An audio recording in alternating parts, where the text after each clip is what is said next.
Hello అండి. Welcome to our channel Swapna Vijay gardening vlogs. అందరు ఎలా ఉన్నారు? బాగున్నారా? ఇక్కడ చూస్తున్నారు కదా, ఇంత ఎండలలో కూడా మందార పూలైతే ఎంత చక్కగా పూస్తాయో, ఎంత కలర్గా వచ్చాయో చూడండి. అయితే ఇంత బాగా పూయడానికి, ఇంత మంచి కలర్ రావడానికి నేను ఏమిస్తాను, ఏం కేర్ తీసుకుంటాను, ఏం టిప్స్ ఫాలో అవుతాను అనేది ఈ వీడియోలో నాకు తెలిసిన ఇన్ఫర్మేషన్ అయితే నేను మీతో షేర్ చేసుకుంటానండి. ఇక్కడ చూస్తున్నారు కదా, ఈ మొక్క కూడా మొత్తం పువ్వులతో అయితే నిండిపోయింది. ఫస్ట్ ఈ సమ్మర్ సీజన్లో వచ్చేసి ఫెర్టిలైజర్ విషయం పక్కకు పెడితే మొక్కలకి వాటర్ కరెక్ట్గా ఇస్తున్నామా లేదా అనేది అయితే చూసుకోండి. ఈ సమ్మర్లో ఒకటేసారి వాటర్ ఇస్తేనైతే సరిపోదు. మొక్కలకి మార్నింగ్ ఈవినింగ్ 2 సార్లు వాటర్ ఇచ్చుకోండి. అప్పుడు మాత్రమే మొక్కలు బ్రతికుండడానికి అవకాశం ఉంటుంది. లేదంటే ఎండలకు మొక్కలు తట్టుకునేది చాలా కష్టము. అయితే ఇక్కడ చూపిస్తున్న ఈ మొక్కకు కొంచెం మిల్లీ బగ్స్ అయితే వచ్చుండే, దానికోసము నేనైతే పెస్టిసైడ్ని అయితే స్ప్రే చేసి ఫస్ట్ కొంచెం అయితే ప్రూనింగ్ అంతా చేసుకున్నాను. పైన కొమ్మలని అదంతా ప్రూనింగ్ చేసుకున్నాక మళ్ళీ ఎప్పుడైతే వాటర్ ఇచ్చుకుంటూ అట్లా ఉంటే ఇప్పుడైతే బాగా ఎగురొచ్చిందండి మొక్క. ఇక్కడ చూపిస్తున్నాను కదా, ప్రతి కొమ్మకైతే మొగ్గలైతే బాగున్నాయి. పైన కూడా నేను ఎక్కడైతే ప్రూనింగ్ చేశానో అక్కడ పక్క నుంచి కొమ్మలు వచ్చి చాలా అంటే చాలా వరకు అయితే మొక్క అంతా మొగ్గలతో ఇప్పుడు ప్రస్తుతానికి నిండి ఉంది. కాబట్టి ఇలాంటి మొగ్గ దశలో మనం ఫెర్టిలైజర్ ఇచ్చినట్లయితే మనకు మంచిగా మొగ్గలన్నీ పువ్వుల్లాగా కన్వర్ట్ అయ్యే అవకాశం అయితే ఉంటుంది. దానికి కావలసిన న్యూట్రియంట్స్ అనేది, పోషకాలు అనేది మనం ఇచ్చే ఫెర్టిలైజర్ నుంచి అందుతాయి. మొగ్గ దశలో ఉన్నప్పుడు వాటికి ఎక్కువ పోషకాలు అవసరపడుతుంది. అందులో భాగంగా నేనైతే ఈ ఫెర్టిలైజర్ని అయితే ఇస్తున్నాను. ఇది మా ఇంట్లో ఉండే వేరుశెనక్కాయ పొట్టు అండి. దీన్ని నేను కాల్చుకున్నాను. అంటే ఈ పొట్టు ఏదైతే ఉందో దీన్ని నేను ఈ పాట్లో వేసుకొని మంట పెట్టి ఈ విధంగానైతే బూడిదలాగా చేశాను. మీరు ఇదే ఇవ్వాలని అయితే ఏం లేదు, మీకు ఏది అందుబాటులో ఉంటే అది ఇవ్వండి. అంటే బూడిద ఉంటే బూడిద ఇవ్వండి. ఆ విధంగా ఏది ఉంటే అది ఇవ్వండి. కట్టెలది ఉంటుంది కదా, నా దగ్గర కట్టెలు బూడిద అట్లా లేదు. నేను ఈ వేరుశెనక్కాయలు అయితే మా ఇంట్లో ఉన్నాయి. మా అమ్మ వాళ్ళు వేరుశెనక్కాయ పండిస్తారు కాబట్టి నాకు ఒక యూరియా సంచి మొత్తం వాళ్ళు ప్రతి ఇయర్ పంపిస్తూ ఉంటారు. నేను ఎప్పటికప్పుడు వేరుశెనక్కాయలు కొట్టుకొని ఈ విధంగానైతే పొట్టుని ఈ విధంగా మొక్కలకు యూజ్ చేసుకుంటాను.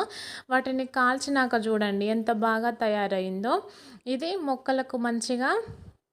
మొక్కలకు మెయిన్గా అవసరమయ్యే పొటాషియం అనేది దీని నుంచి అందుతుందండి. మళ్ళీ దీని యొక్క ఉపయోగం ఇంకొకటి ఏంటిదంటే, మనం చదువుకొని ఉంటాం కదా, మట్టిలో ఉన్న ఆమ్లత్వము, క్షారత్వము అని చదువుతూ ఉంటాం కదండి. అందులో మట్టి యొక్క క్షారత్వాన్ని, దాని యొక్క సాంద్రతనైతే ఈ బొగ్గు పెంచుతుంది. కాబట్టి ఈ బొగ్గు ఈ విధంగా కావలసిన పొటాషియం అందుతుంది, మళ్ళీ మట్టి యొక్క సాంద్రతనైతే పెంచుతుంది. కాబట్టి ఇది మొక్కలకైతే బాగా ఉపయోగపడుతుంది. ప్లస్ మొగ్గ స్టేజ్లో ఉన్నప్పుడు ఇలాంటిది ఇచ్చుకుంటేనైతే మనకు మంచిగా ఉపయోగం అయితే ఉంటుంది. ఇది నేలలో పెట్టిన మొక్క కాబట్టి నేను కొంచెం వేర్లు ఆల్రెడీ ఎక్కువ స్ప్రెడ్ అయి ఉన్నాయి. కొంత దూరంగా ఏదైతే మొదలు భాగం ఉందో దానికి కొంచెం దూరంగానైతే నేను మొక్క చుట్టూరా ఈ విధంగా వేసుకున్నాను. ఇది నెక్స్ట్ ఇంకో మొక్క కూడా నేలలో మొక్కనేనండి. అయితే పాట్లలో పెట్టుకున్న మొక్కలకు కూడా ఇదే సేమ్. ఇక్కడనైతే చూడండి, నేను ఆల్రెడీ ఆవు పేడనైతే మొక్క మొదట్లో వేశాను. ఈ విధంగా నేను ఎక్కువ ఆవపేడ, తర్వాత గొర్రెల ఎరువే నేను ఎక్కువగా యూజ్ చేసేది, అవే మొక్కలకి.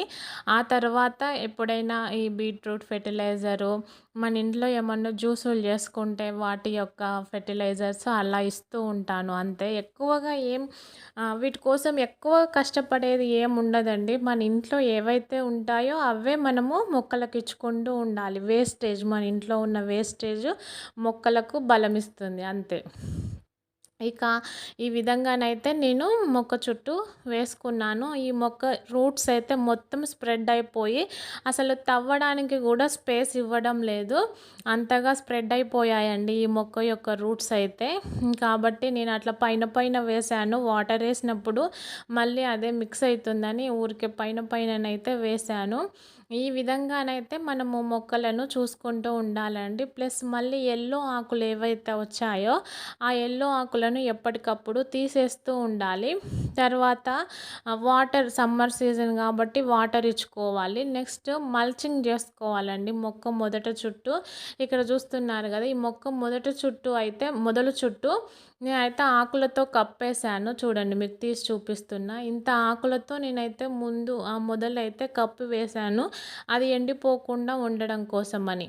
ఈ విధంగా మనం చిన్న చిన్న టిప్స్ ఫాలో అయితే మనకు మొక్కలైతే బాగా పువ్వులు పూస్తాయి. మనకు పూజకు కావలసిన పువ్వులైతే మన మొక్కల నుండి మనం తెంపుకోవచ్చండి. బయట మనం కొనాల్సిన అవసరం ఏం లేదు. ఇవైతే ఫ్రెష్‌గా ఏ రోజువి తెంపి ఆ రోజుకైతే భగవంతునికి పెట్టుకోవచ్చు.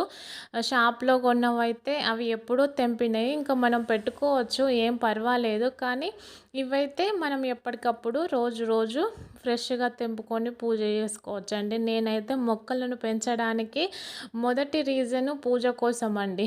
అంటే కొంతమంది ఇష్టంగా పెంచుకుంటారు. పువ్వులు పూస్తే అవి మొక్క మీదనే ఉంచి సంతోషిస్తారు. నేనైతే తెంపి దేవుడికి పెట్టి సంతోషపడతాను. ఇదండి వాటి వీడియో. మీకు నచ్చిందా? మీకు నచ్చినట్లయితే ప్లీజ్ లైక్, షేర్, సబ్స్క్రైబ్ అండి. మరొక మంచి వీడియోతో మళ్ళీ కలుద్దాం.